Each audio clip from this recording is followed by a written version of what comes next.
The Man Who Shot Liberty Valance is a 1962 American Western film directed by John Ford starring James Stewart and John Wayne. The black-and-white film was released by Paramount Pictures. The screenplay by James Warner Bellah and Willis Goldbeck was adapted from a short story written by Dorothy M.Johnson. The supporting cast features Vera Miles, Lee Marvin, Edmund O'Brien, Andy Devine, John Carradine, Woody Strode, Strother Martin, and Lee Van Cleef. In 2007, the film was selected for preservation in the United States National Film Registry by the Library of Congress as being culturally, historically, or aesthetically significant.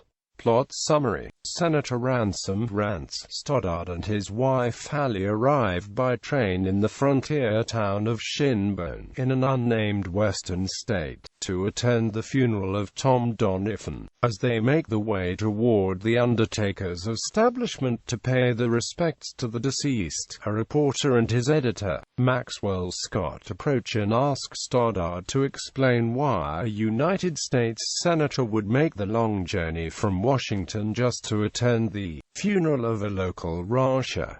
Stoddard's story flashes back 25 years to his arrival in Shinbone as a young, idealistic attorney. His stagecoach is robbed by a gang of outlaws led by Liberty Valance. When Stoddard takes Valance to task for robbing a widow of her heirloom, he is brutally whipped and left for dead. When Donovan finds and brings him into town, restaurant owner Peter Erickson, his wife Nora, and employee Hallie tend to his injuries, and explain that Shinbone's townsfolk are regularly victimized by Valance. Link Appleyard, the town marshal, has neither the courage nor the gunfighting skills to challenge Valance. Donovan is the only man willing to stand up to him. When Stoddard, the naive pilgrim, opens a law practice in town, Donovan and many others believe him crazy for inviting retribution from Valance, who cannot abide any challenge to his authority. Force, Donovan explains, is the only thing Valance understands. He advises Stoddard to either flee the territory or buy a gun. Stoddard maintains he will do neither. He is an advocate for justice under the law, not brute force. He earns the town's respect by refusing to knuckle under to Valance, and by founding a school to teach reading and writing to illiterate townspeople, including Hallie. When Dutton Peabody, publisher of the local newspaper, offers him a revolver, however, he accepts it, and when Donovan sees that he is trying to teach himself to use it, he brings Stoddard to his house for a shooting lesson. During target practice, he shoots a hole in a paint can, splattering paint on Stoddard's suit, explaining that this is the sort of trick that he can expect from Valance.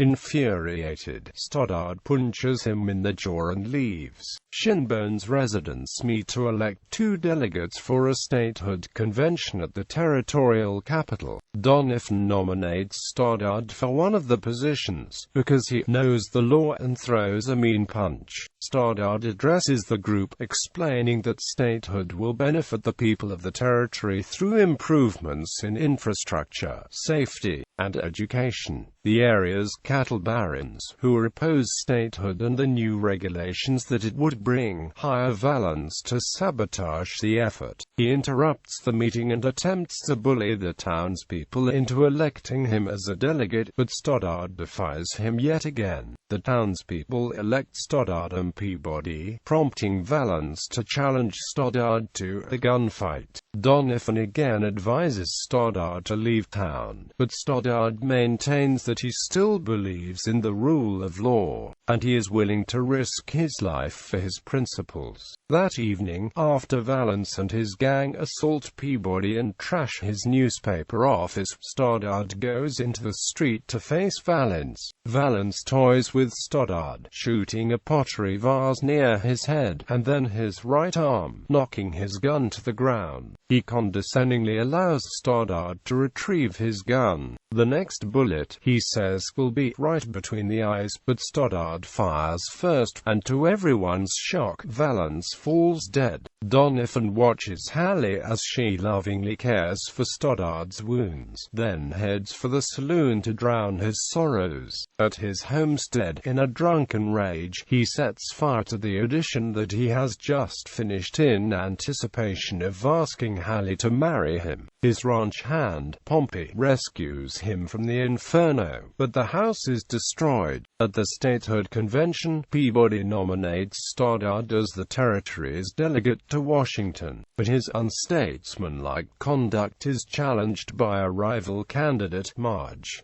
Cassius Starbuckle. Stoddard decides that his opponent is right. He cannot be entrusted with public service after killing a man in a gunfight. Seeing Stoddard's reluctance, Donovan takes him aside and confides that Donovan, actually killed Valance from an alley across the street, firing at the same time as Stoddard.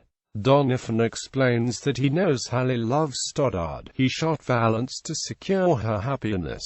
Re-inspired, Stoddard returns to the convention, accepts the nomination, and is elected to the Washington delegation. The flashback ends, and Stoddard fills in the intervening years. He married Hallie, and then, on the strength of his reputation as the man who shot Liberty Valance, became the first governor of the newly minted state. He then served as U.S. Senator and Ambassador to Great Britain before returning to the Senate, and now he's the odds-on favorite to become his party's nominee for vice president. Scott now understands that Stoddard's entire reputation is based on a legend, but after reflection, he throws his interview notes into the fire. "This is the West, sir," he explains. When the legend becomes fact, print the legend. On the train back to Washington, Stoddard informs Hallie, to her delight, that he has decided to retire from politics and practice law in Shinbone. When Stoddard tells the train conductor that he will write to railroad officials, thanking them for the many courtesies in expediting his trip back to Washington, the conductor replies, "Nothing's too good for the man who shot Liberty Valance." Cast. Production. In contrast to prior John Ford westerns, such as The Searchers and She Wore a Yellow Ribbon, Liberty Valance was shot in black and white on Paramount sound stages.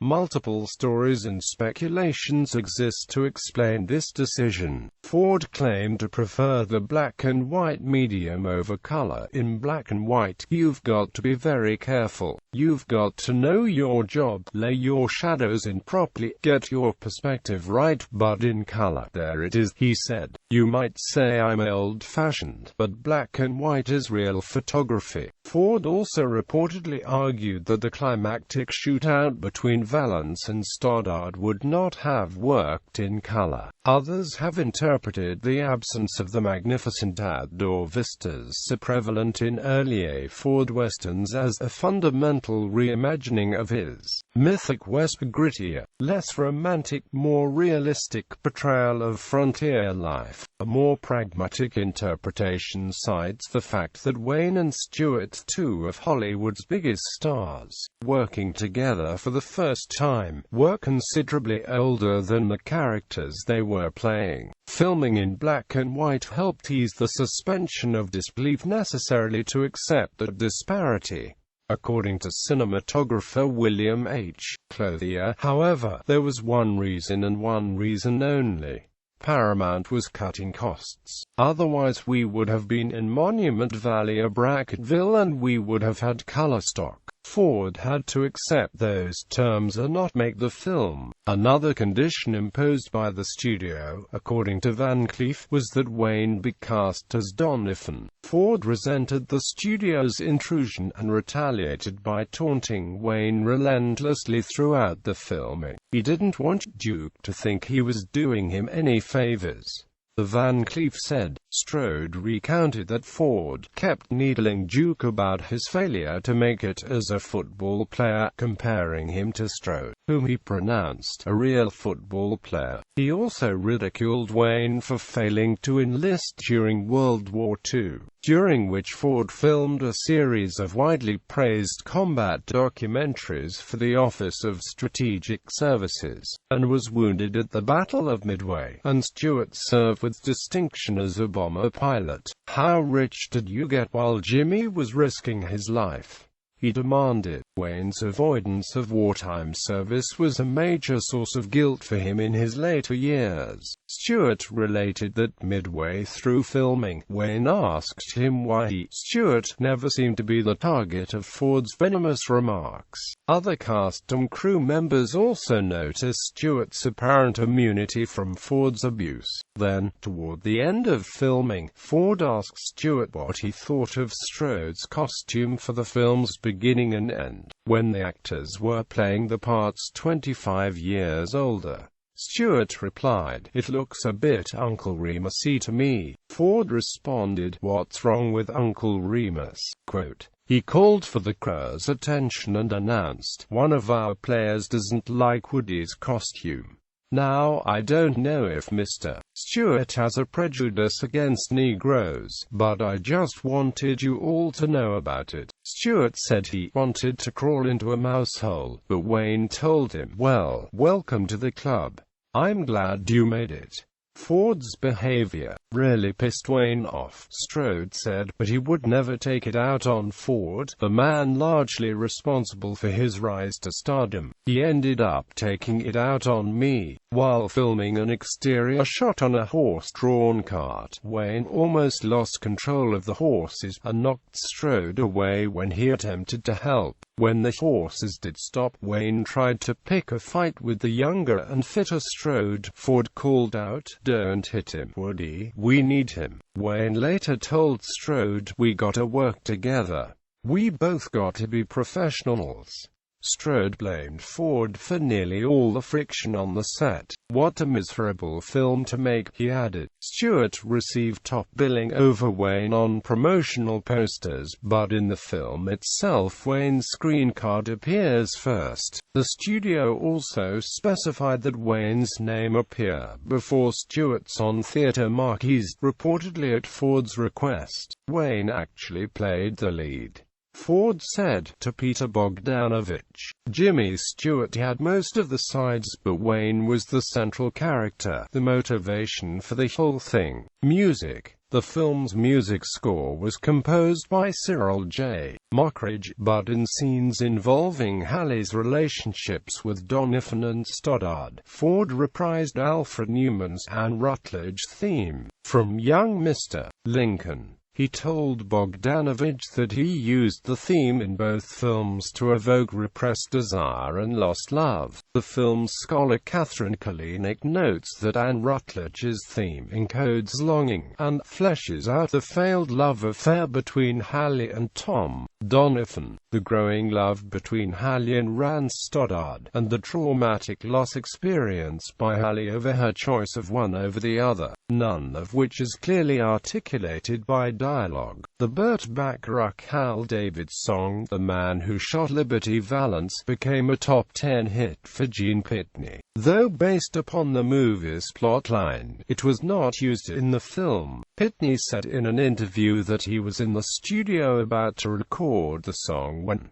Bacharach informed us that the film just came out. Regardless, the song went to no. 4. Jimmy Rogers also recorded the song, in the Gene Pitney style. James Taylor covered it on his 1985 album That's Why I'm Here, as did the Royal Guardsmen on the 1967 album Snoopy vs. the Red Baron. It was also covered by the Australian rock band Regurgitator on its 1998 David Bacharach tribute album to Hal and Bacharach. Members of the Western Writers of America chose it as one of the top 100 Western songs of all time. Reception. Liberty Valance was released in April 1962, and achieved both financial and critical success.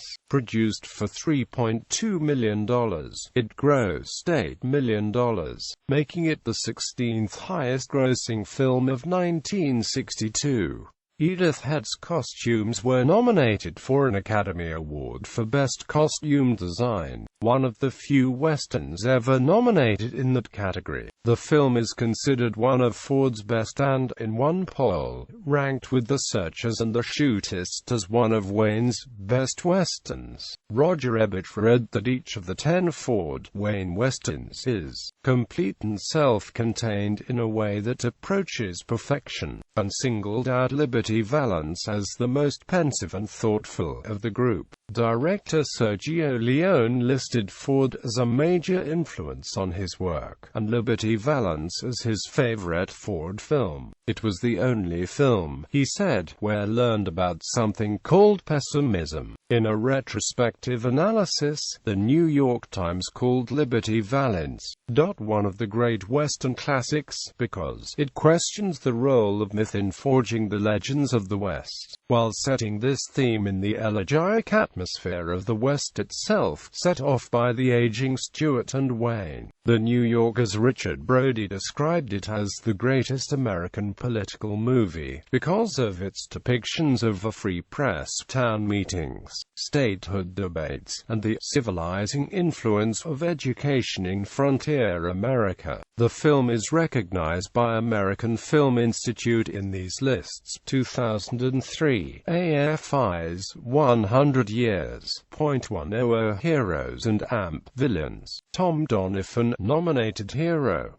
2005, AFI's 100 Years, .100 Movie Quotes. Maxwell Scott, "This is the West, sir. When the legend becomes fact, print the legend." Nominated. 2008, AFI's 10 Top 10 Nominated Western Film.